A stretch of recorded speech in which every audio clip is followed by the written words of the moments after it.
You're a Christian of Pisek? I am? What do you need? Kunzlin Ruthard sent me. About Via Argentum. I see. But I'm afraid I don't have good news for Sir Kunzling. I haven't made much progress regarding the matter we discussed.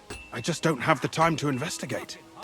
I'm always needed somewhere, and there's always someone following me around. Well, that's why I'm here. I'll help you with your investigation. Excellent. You'd be pulling a thorn from my side. What's your name? Henry. All right. Listen up, Henry. Nobody can know I'm looking into it. It's a very dangerous game, but hopefully I don't need to tell you that. Lord Ruthard mentioned something of the sort. Excellent. Excellent. You don't happen to come from a family of miners or smelters, do you? No, I don't. I thought as much. I'll be happy to tell you everything you need to know. Now, follow me, please. We need to talk somewhere in private. Where should I start looking? Straight to the point. I like that. We know for a fact the silver must be getting lost somewhere on its way to the mint. That means it would be best to discreetly inspect all operations and find out where the problem is. First of all, you should ask miners from every shift how many corves they mine in a day. After that, we'll compare the numbers to the mine record books and see. But the yields aren't the same every day, right? True.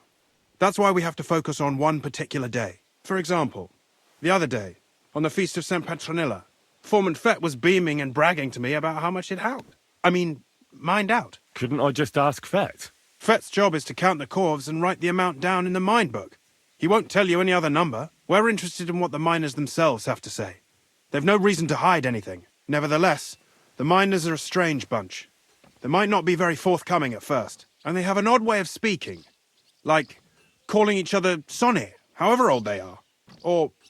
But you'll hear for yourself. You should pretend to be really interested in them, and maybe they'll open up to you. You could be a scholar writing a treatise on silver mining, or perhaps a nobleman interested in buying a mine.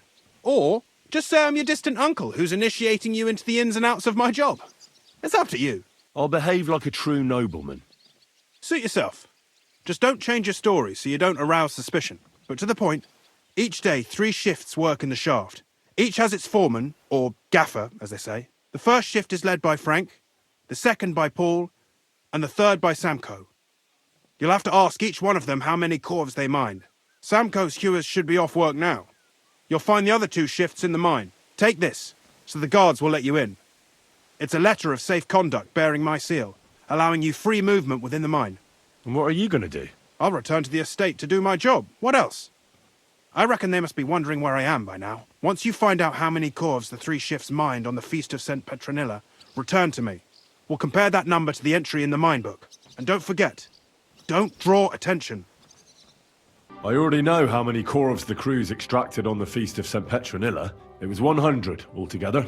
I see. Meanwhile, I looked in the mine book.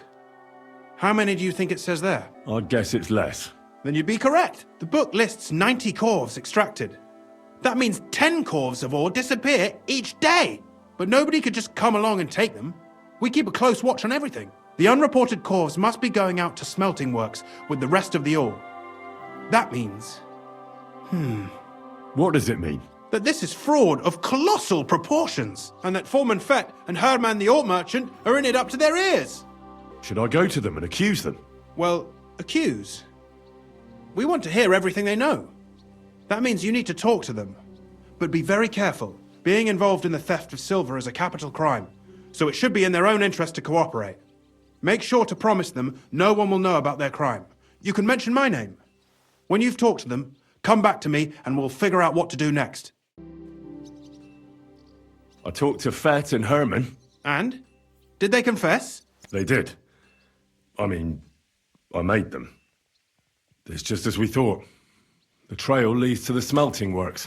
Did you tell them to keep quiet and act as if nothing's happening? I did. Let's see what we've got so far.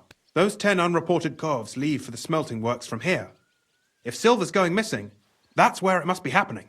You'll have to go and look around and talk to the owner, Buresh. I reckon that'll be tricky, though. How so? Buresh is a very cautious and clever man. I reckon he won't be happy to have someone snooping around his property. But he's the only one who can give you permission to walk round the smelting works without the guards bothering you. Something like your letter of safe conduct. How can I persuade him to give me one? Like I said, it won't be easy. Nevertheless, I found a way you could gain his trust, at least a little. You'll pretend to be a nobleman interested in buying some smelting works, who'd like to get a closer look at his operation. I've already passed myself off as a nobleman here, so it won't be new to me. But be careful. Buresh won't be as easily fooled as the simple pitman here. You'll have to dress like a real nobleman. That means no plate armor, or, God forbid, bloody rags. But listen, don't carry a weapon. Buresh has a morbid fear of someone threatening him. That's why he has a bodyguard with him at all times. You must come to him dressed to the nines and act impeccably, so as not to arouse the slightest suspicion. In short, be charismatic as you can manage. What should I wear? Like I said, some decent clothes. I reckon you can imagine what those look like. If you don't have anything of the sort, visit a tailor in town. I'm sure he can sell you something nice. If you're charismatic enough, Buresh is sure to believe your intentions are good. And make sure you wash up before you go. You can't go and see him looking like some dung-soiled peasant. I got it. I'm ready to go. Here, I've written you a letter of introduction to take with you and give to Buresh. I reckon he won't be thrilled, but he won't turn you down. Ask him discreetly, in passing, how many corves he took from our mines on the feast of Saint Petronella. If my guess is correct, it should be 90. It still doesn't prove anything, but at least it'll give us a clue. You could get something out of the workers. One of them is bound to know something. When you're in the smelting works, keep your eyes peeled.